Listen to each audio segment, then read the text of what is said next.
నమస్తే welcome to our channel నేను మిషాల్ని మాజీ సీఎం జగన్మోహన్ రెడ్డి ఆ పార్టీలోని కార్యకర్తలు కావచ్చు కేడర్ కావచ్చు ప్రతి ఒక్కరూ గట్టిగా గుసగుసలు వినిపిస్తుంది ఏంటంటే ఇక ఆ పార్టీలో మాజీ సీఎం జగన్మోహన్ రెడ్డి ఆ పార్టీ నుంచి పదవి తప్పుకోమని వార్తలు అయితే వినిపిస్తున్నాయి. అసలు ఆ పార్టీలో ఏం జరుగుతుంది, నెక్స్ట్ ఇంకా పార్టీ వచ్చే అవకాశం కూడా ఉందా లేదా, ఏం జరగబోతుంది, ఇలాంటివన్నీ చర్చించుకునే ముందు స్టూడియోలో ఉన్నారు సీనియర్ జర్నలిస్ట్ డివి శ్రీనివాస్ గారు ఉన్నారు. వారిని అడిగే కొన్ని విషయాలు మనం తెలుసుకుందాం. నమస్కారం సార్.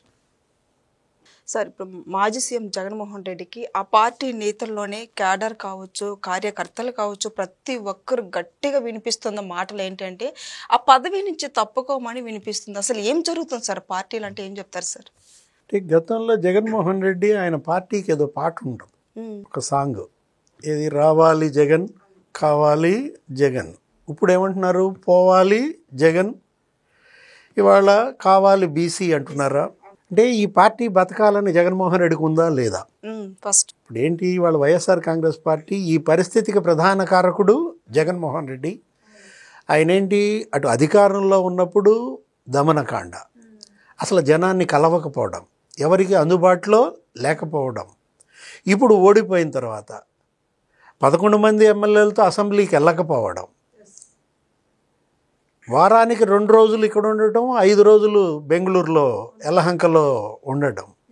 ఈ పరిస్థితుల్లో నీకు పార్టీ నడపటం ఇష్టం లేదు, వదిలే పదవి, అధ్యక్షుడిగా ఇంకొకళ్ళని ఎవరినైనా పెట్టు. ఇప్పుడు ఒక బీసీని వాళ్ళ వైఎస్ఆర్ కాంగ్రెస్ పార్టీ అధ్యక్షుడిగా చేయమని డిమాండ్ చేస్తున్నారు సార్. ఇప్పుడు మనం చూసాం, తెలుగుదేశం పార్టీ ఏపీ అధ్యక్షుడిగా పల్లా శ్రీనివాసరావు, ఉత్తరాంధ్ర బీసీ. అదేవిధంగా బీజేపీ లేటెస్ట్గా మనం చూసాం, పివిఎన్ మాధవ్ ఉత్తరాంధ్ర, మరి బీసీని అక్కడ బీజేపీ అధ్యక్షుడిగా చేసిన పరిస్థితుల్లో ఇవాళ వైసీపీకి కూడా ఒక బీసీ ఉత్తరాంధ్రని అధ్యక్షుడిగా చేయమన్న డిమాండ్ చేస్తున్నారు. అవును, ఎందుకంటే ఇవాళ ఉత్తరాంధ్రలో YSR Congress party route out అయిపోయింది. నీకు శ్రీకాకుళం, విజయనగరం, విశాఖ 3 జిల్లాల్లో నీకు 34 స్థానాల్లో 2 గెలిచారు, అది కూడా ఎస్టీ. ఎందుకు ఈ పరిస్థితి వచ్చింది? ఇప్పుడు మనం చూసాం, ఏది గతంలో 151 సీట్లలో ఉన్నటువంటి వైసీపీ 11 సీట్లకి దిగజారిపోయిన పరిస్థితుల్లో ఇవాళ మరి జగన్మోహన్ రెడ్డి అధ్యక్షుడిగా పార్టీకి ఒక ఉత్తరాంధ్ర బీసీని పెట్టడా? ఇదే హాట్ టాపిక్గా చర్చ జరుగుతుంది సార్. ఇప్పుడు తల్లినే తీసేశాడు గౌరవాధ్యక్షురాలుగా, ఆయన శాశ్వత అధ్యక్షుడిగా ప్రకటించుకున్నారు. ఇప్పుడు ఇవాళ వైఎస్ఆర్ కాంగ్రెస్ పార్టీ శాశ్వత అధ్యక్షుడు జగన్మోహన్ రెడ్డి. మీరు భరించాల్సిందే, ఏది పార్టీ ఉన్నంతవరకు ఆయనే అధ్యక్షుడని విజయసాయిరెడ్డి తీర్మానం చేశాడు. ప్లీనరీలో విజయసాయిరెడ్డి పెట్టిన తీర్మానం, ఈ పార్టీకి శాశ్వత అధ్యక్షుడు జగన్మోహన్ రెడ్డి అంటే ఇంకా నువ్వు బీసీ ఎక్కడి నుంచి వస్తాడు, ఇక ఉత్తరాంధ్రకి ఎక్కడి నుంచి అవకాశం ఉంటుంది? అసలు ఏ పార్టీకైనా శాశ్వత అధ్యక్షుడు ఉంటాడా సార్? అసలు ఏ పార్టీకి ఉండదు. నాళ్ళు ఉంటుంది నీ పార్టీ, ఉండని పార్టీ. ఇప్పుడు గతంలో అనేవాళ్ళు మఖలో పుట్టి పొబ్బలో పోయే పార్టీలు అనేవాళ్ళు. ఎన్టీఆర్ కొన్ని పార్టీలని గాలి బుడగా పార్టీలు, దానికి శాశ్వత అధ్యక్షుడేంటి? ఇప్పుడు తల్లినే తీసేశాడు.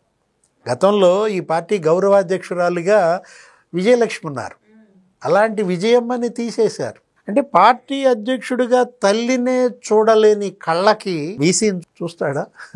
ఆ కళ్ళు బీసీని అధ్యక్షుడిగా ఉండనిస్తాయా? కష్టం సార్. కాకపోతే ఒకటి, పార్టీ బతకాలంటే ఏదో ఒక మార్పు ఉండాలి. మార్పు లేనిదే రాజకీయం లేదు. సంస్థాగతంగా నీ పార్టీ బలపడాలన్నా నువ్వు పనిచేసే వాళ్ళని చేయనీయడు. ఇప్పుడు నీకు లేరా నీ పార్టీలో బీసీలు? ఇప్పుడు మనం చూసాం, ధర్మాన ప్రసాదరావు, ఆయన ఏంటి రాజశేఖర రెడ్డి క్యాబినెట్లో ఉన్నాడు, ఒక 7-8 సార్లు పోటీ చేశాడు, నీ క్యాబినెట్లో పనిచేశాడు. ధర్మాన కృష్ణదాస్ అక్కడ శ్రీకాకుళంలో, మరి అది సుదీర్ఘ అనుభవం ఉన్న రాజకీయ కుటుంబం. చెయ్యి, ధర్మాన ప్రసాదరావుని వైసీపీ అధ్యక్షుడిగా ప్రకటించు. ఆయన అసలు అస్త్ర సన్యాసం చేసినట్టున్నాడు. ఎటు ఇక జగన్తో పొసగదు, ఈ పార్టీ ఇక బతకదని ఆయన మొదటే కాడి కింద పడేశాడు. సరే ఆయన కాకపోతే బొత్స సత్యనారాయణ చెయ్యి. ఇప్పుడు ఇవాళ ఇటు ఆయన కౌన్సిల్లో ప్రధాన ప్రతిపక్ష నేతగా ఉన్నాడు, క్యాబినెట్ ర్యాంకు కూడా ఉంది, ఆయనకే ఇవ్వచ్చు కదా. ఇప్పుడు ఏంటి ఇక్కడ మనం చూసాం, ఆయనకు ఒక 4-5 సీట్లు ఇచ్చారు. బొత్స ఝాన్సీ ఎంపీగా, లేకపోతే బొత్స అప్పలనాయుడు ఎమ్మెల్యే సీటు, మజ్జి శ్రీనివాసరావు, ఇప్పుడు మేనల్లుడి వియ్యంకుడికి కూడా ఇచ్చినట్టున్నాడు. 4-5 సీట్లు వాళ్ళకి ఇచ్చినప్పుడు వాళ్ళ బొత్స కుటుంబం, సుదీర్ఘ రాజకీయ అనుభవం ఉన్నటువంటి కుటుంబం, ఆయన చేయండి పార్టీ అధ్యక్షుడిగా. లేదు రాయలసీమలో ఎవరో ఒక బీసీని చేయి. అవును, అదేమంటే ఏమంటాడు, నేను బీసీ ఉప ముఖ్యమంత్రి ఇచ్చానంటాడు. అదేంటది 6,000, అది ఉన్నా లేనట్టే. నిజంగా నీకు చిత్తశుద్ధి ఉంటే, నీ పార్టీ బతకాలని ఉంటే నువ్వు చేయాల్సిన మార్పులు ఆ దిశగా అడుగు లేదు. అది లేకపోగా ఇక రప్ప రప్ప అంటాడు. అంటే జగన్మోహన్ రెడ్డి ఇవాళ ఆ పార్టీకి ఒక శనిగా మారాడు, ఒక చీడ, ఒక పీడగా మారిన పరిస్థితుల్లో ఆ పార్టీని ఆయన నిలబడనీడు, బతకనీడు అన్నమాట. అంటే ఇప్పుడు పాము తన పిల్లల్ని తను మింగేసుద్దంట. అట్లా ఇప్పుడు జగన్మోహన్ రెడ్డి ఏంటి ఇవాళ నాయకుల్ని మింగేస్తున్నాడా? ఇప్పుడు గతంలో చూసాం, ఏది అటు మరి ఎమ్మెల్యేలందరినీ మార్చేశాడు.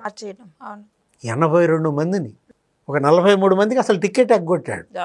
కొంతమందిని ఇక్కడ తీసుకెళ్ళి అక్కడ పోటీ చేయమన్నాడు, ఈ జిల్లా వాడిని ఆ జిల్లాలో పోటీ పెట్టాడు. అంటే జగన్ చేసిన తప్పులు ఇవాళ ఆ పాపాలు శాపాలుగా మారి అతన్ని వెంటాడాయి. ఎక్కడ 151, ఎక్కడ 11. ఇప్పుడు తెలుగుదేశం పార్టీ 43 ఏళ్లుగా ఇవాళ మరి ప్రజల్లో ఇంత గుండెల్లో నిలబడిపోయిందంటే ఆ రోజు ఎన్టీ రామారావు బీసీలకు ఇచ్చిన రిజర్వేషన్స్, ఆయన 20% ఇస్తే చంద్రబాబు 33% ఏమో పెంచాడు. బీసీలు ఇవాళ స్థానిక సంస్థల్లో ఇవాళ వాళ్ళు నిలబడ్డారంటే, ఇవాళ రాజ్యాధికారంలో భాగస్వామ్యం వచ్చిందంటే, ఇప్పుడు ఆ దేవేందర్ గౌడ్ ఆయన జడ్పీ చైర్మన్గా గెలిచి మరి హోమ్ మినిస్టర్, మరి అనేక సార్లు ఎమ్మెల్యే, యనమల రామకృష్ణుడు 6 సార్లు ఎమ్మెల్యే, అసలు ఆయన ప్రతిసారి క్యాబినెట్లో ఉంటాడు మంత్రి. ఎర్రన్నాయుడు కేంద్ర మంత్రిగా పనిచేశాడు ఎర్రన్నాయుడు. ఇప్పుడు అచ్చెన్నాయుడు మరి ఇప్పుడు రాష్ట్ర మంత్రిగా ఉన్నాడు, తెలుగుదేశం అధ్యక్షుడిగా పనిచేశాడు. రామ్మోహన్ నాయుడు ఇవాళ కేంద్ర మంత్రిగా ఉన్నాడు.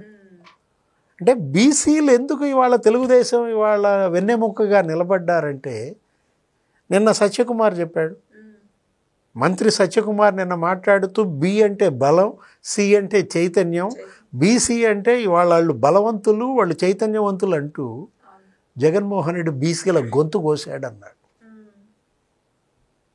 జై జగన్ అన్నందుకు ఆ చంద్రయ్య యాదవ్ అనేవాడు గొంతు కోసేశారు. ఆ ధర్మవరంలో చంద్రశేఖర్ అనేవాడిని చంపారు.